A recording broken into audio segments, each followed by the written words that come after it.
Olá, amigos. Esse é o nosso segundo vídeo para contar sobre o processo da minha certificação PMP. Se você não viu o vídeo um, onde eu comento sobre como foi o meu estudo, então experimenta voltar lá, que eu acho que vai ser interessante para você entender depois o contexto para esse vídeo aqui.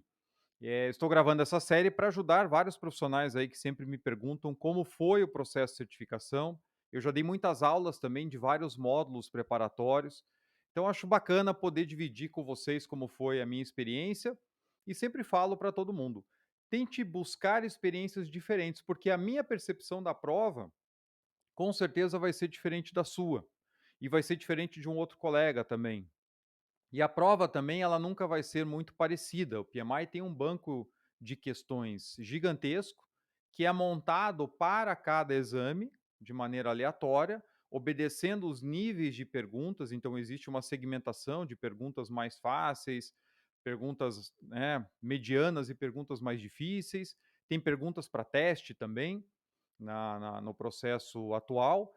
Então, isso tudo faz com que os exames sejam diferentes.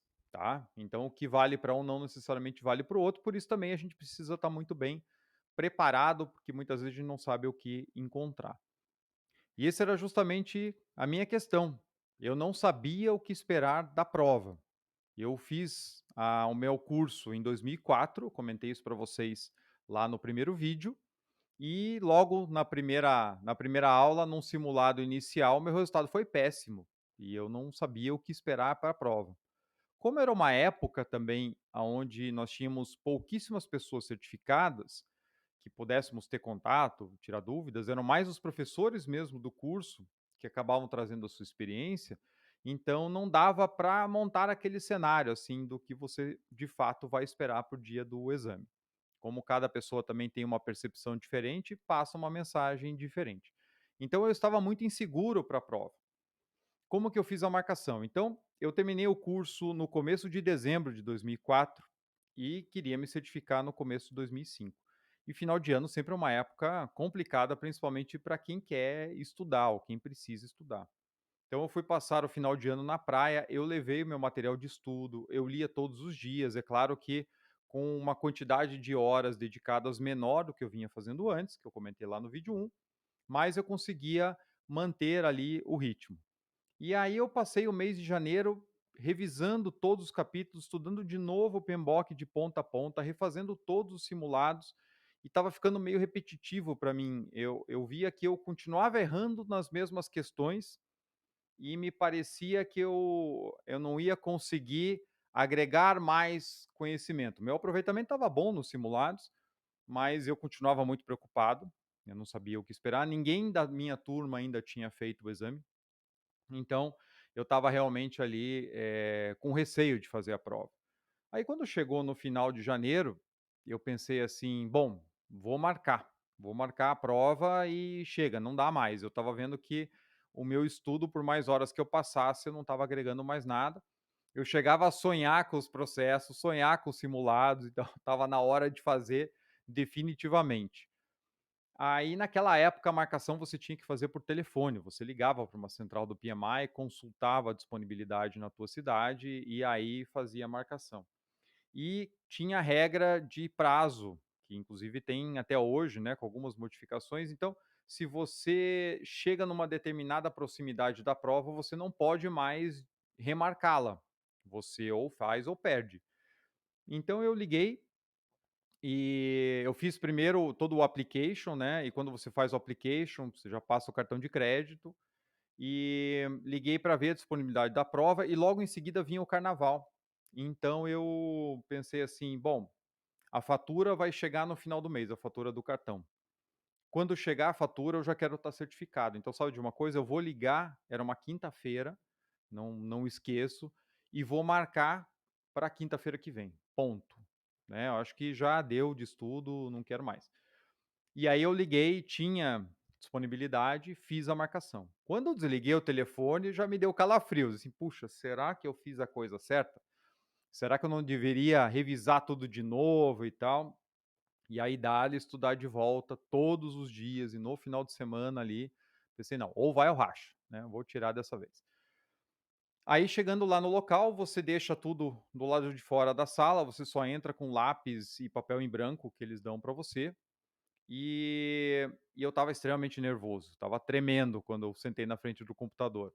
Porque, como eu falei, eu não sabia o que esperar. Tinha muito aquela coisa de que, porque a tradução vai te levar a escolher a resposta errada e tal, coisa que já há muitos anos já não tem mais. Mas naquela época, a gente, como eu falei, tinha poucas referências. E aí você senta na frente do computador e tem um tutorial para você saber como é que funciona o sistema. Você passa questão para frente, passa questão para trás, marca para revisão, etc. Então, eu, né, passei pelo tutorial, você tinha 15 minutos ali para fazer. Só que antes disso eu já tomei um susto, porque quando eu sentei na frente do computador, apareceu na tela assim, né? Clique no botão abaixo para iniciar o exame, caso contrário, o exame será cancelado. Aí eu olhei aquilo já, assim: "Nossa, como assim cancelado? E se eu fizer bobagem aqui, não fizer direito?". E até na hora passou na minha mente aquele meme bem antigo para quem tem mais tempo aí de computador, que você vai com o cursor do mouse para o botão e o botão começa a correr de você, assim.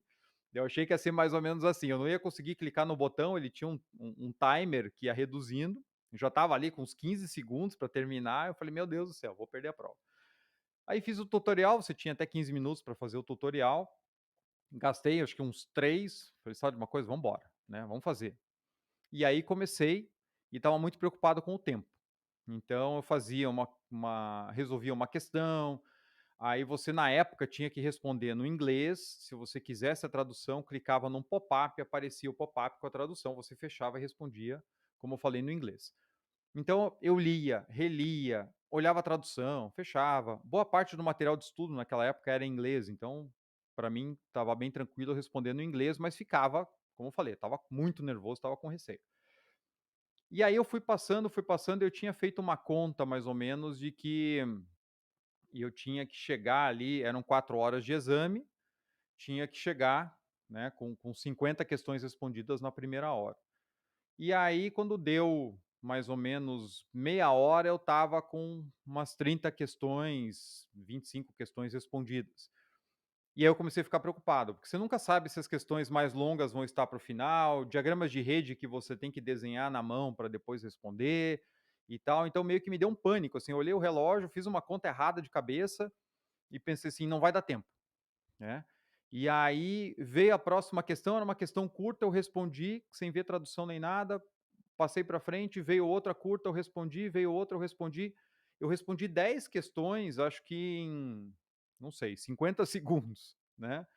E aí eu olhei de novo o relógio, fiz as contas de cabeça, falei: "Ah, não, tá tranquilo, eu tenho tempo". E aí segui, aí eu parei de me preocupar no exame, falei: acho que tá dominado". Fui fazendo, marquei algumas questões para revisão, marquei as questões de diagrama de rede também, para poder voltar e refazer a conta na mão, para ter certeza que eu não errava, e aí fui embora. Uma dica importante que eu tive para a prova e depois eu repassei sempre para os meus alunos é: quando você tem uma questão de cálculo, seja de valor agregado ou de diagrama de rede, primeira coisa, copie os dados para a tua folha, confira bonitinho e depois você resolve, porque nessa correria da gente querer fazer olhando a tela, olha o papel e tal, é fácil a gente trocar um número e depois não conseguir, né, entender o que a gente errou. Então eu fazia isso, tinha várias questões que acabavam se repetindo, só com perguntas diferentes em relação ao mesmo diagrama de rede. Então eu reaproveitava o que eu já tinha feito, conferia os dados, falei, não, é o mesmo diagrama, agora está pedindo para simular se essa tarefa aqui atrasar em tanto tempo, o que, que acontece com o caminho crítico e tal. Então, começou a ficar mais tranquilo, mais dominado. E aí, eu cheguei no final com mais ou menos 3 horas e 10 de exame, se eu não me engano, um pouco menos talvez. E aí resolvi dar uma boa revisada, eu tinha marcado ali umas 20 questões para revisão, fui passando, refiz algum diagrama de rede, principalmente, eu lembro que teve um que eu tive 3 perguntas relacionadas a ele, então eu refiz ele inteiro para ter certeza que não tinha errado, porque, né, ou acertava 3 ou perdia 3 questões. E aí então encaminhei para o final, falei: "Não, acho que tá bom, chega, né, vamos ver". E aí tem uma parte de crueldade que você clicava para encerrar o exame e aparece uma pesquisa de satisfação do PMI antes de sair o resultado, né, o pessoal já pensa lá na frente, assim, vou perguntar se está satisfeito antes dele saber se ele passou ou não, porque se ele não passou, ele não vai estar satisfeito. Aí eu respondi, daí, ó, clique aqui para encerrar. Aí eu pensei assim: "Ah, vou clicar, já vai aparecer o resultado", e eu cliquei, e de vez em quando demorava para passar de uma questão para outra, né, lembre que estamos falando de 2005, o teste era todo com o link para os Estados Unidos, então, tinham casos de testes que travavam no meio e o aluno tinha que refazer, marcar uma nova data. E aí eu cliquei para finalizar e aí meu batimento foi, sei lá, 180 por minuto. O que que vai acontecer agora? E aí apareceu aquele reloginho na tela, que ficava rodando, ficava rodando, ficava rodando. E o resultado não saía, e eu começava a suar, assim: "Meu Deus do céu, qual que é o resultado?". E aí saiu: "Parabéns, você passou", e tal, você, né, emitia ali já, o teu resultado e podia ir embora, né. Então foi uma experiência bem bacana. E naquela época, o PMI dizia: "Olha, X% do exame é de tal, domínio, né, de tal, processo, iniciação, planejamento, execução". Então ele dizia: "Olha, X% é desse aqui, X% é desse aqui e tal". Hoje já não tem mais isso.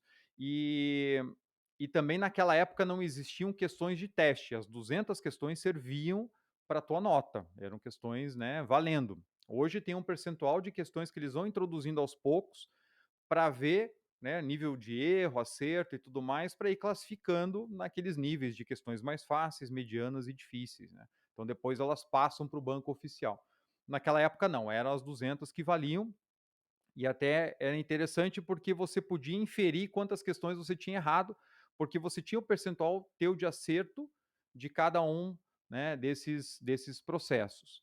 E aí, a hora que saiu o resultado, eu quase caí da cadeira, né, porque pelas contas bem por alto, e de novo, não estou querendo dizer que está certo, e, eu, pelas minhas contas, eu errei 13 questões, né, das 200. Então, quando eu olhei aquilo, eu falei: "Puxa, podia ter feito, de repente, o teste lá em dezembro do ano passado e ia passar da mesma forma", porque o percentual de acerto tinha que ser ali em torno de 68% para passar, e eu, né, fui muito além, mas isso acabou me dando uma visão muito boa do exame, de muito estudo, que depois facilitou até a aplicação, né, no meu dia a dia, que eu vou contar no próximo vídeo sobre a certificação, e também me ajudou muito a dar vários cursos preparatórios PMP depois e repassar essas dicas aí para a nossa comunidade.